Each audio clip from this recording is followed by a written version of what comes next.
જામનગર પોલીસના special operations group SOG એના PSI એવી ખેર અને એમના કોન્સ્ટેબલ કુલદીપ સિસોડાને એક બાતમી મળેલી હતી કે જામનગર પટેલ કોલોની શેરી નંબર 11માં અમુક બાંગ્લાદેશી નાગરિકો ગેરકાયદેસર રીતે વસવાટ કરે છે. આ બાતમીના આધારે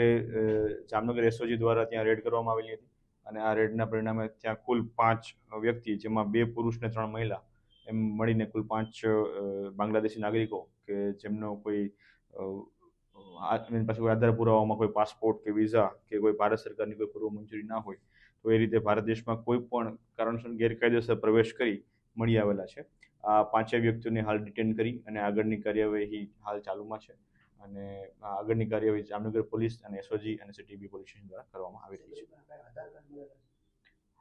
જે એ બાબતની હાલ તપાસ ચાલુ છે કે એમની પાસે મળેલા જે કોઈ પણ ઓળખ કાર્ડો છે અલગ અલગ પ્રકારના, એ ક્યાંથી મેળવવામાં આવેલા છે, કેવી રીતે મેળવેલા છે અને કેટલા પ્રકારના તમામ પાસે બીજા અન્ય આધાર કાર્ડ સિવાયના પણ બીજા કોઈ આપણી પાસે આઈડેન્ટિટી પ્રૂફ છે તો એ કેવી રીતે મેળવવામાં આવે છે એની તપાસ ચાલુ છે.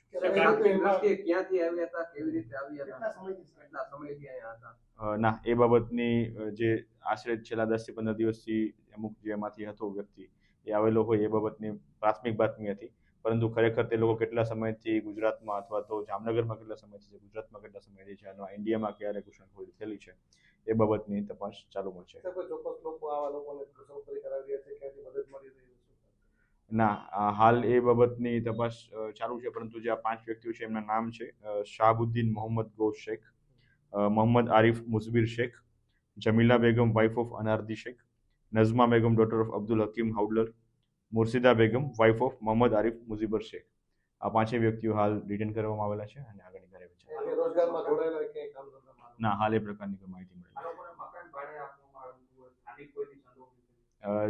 હાલ જે અમને રિટર્ન કરવામાં આવેલા છે એ મકાન ગુલામ મયુદ્દીન અબ્દુલ કરીમ ખાન કોગડાનાણી એમનું મકાન હતું, જે પટેલ કોલોની મકાન છે. સાહેબ, આની ઉપર કઈ ધારાઓ મુજબ ગુનો દાખલ કરવામાં આવશે? અનધિકૃત રીતે આવ્યા છે તો કોની સામે કાર્યવાહી? ધારો કે કોઈ શરણ આપ્યું હોય તો એની સામે કાર્યવાહી? જે પણ આગળની પ્રક્રિયા છે એ પ્રાથમિક તપાસના અંતે કરવામાં આવશે કે એ એમની પાસે કેવા કારણોસર ક્યારે એમને પ્રવેશ ઇન્ડિયામાં કરેલો છે, ત્યારબાદ કોણે કોણે એમને શરણ આપેલી છે, કોણે એમની મદદ કરેલી છે, મદદગારીમાં કોણ કોણ લોકો છે, અને અથવા તો બીજું કોઈ ગુનાહિત પ્રવૃત્તિ એમણે કરેલી છે કે કેમ, તે તમામ બાબતોને ધ્યાનમાં રાખીને હવે પછી એમનો ગુનો દાખલ કરવાની આગળની કાર્યવાહી કરવામાં આવશે. હાલ એ પ્રકારે કોઈ બાતમી મળી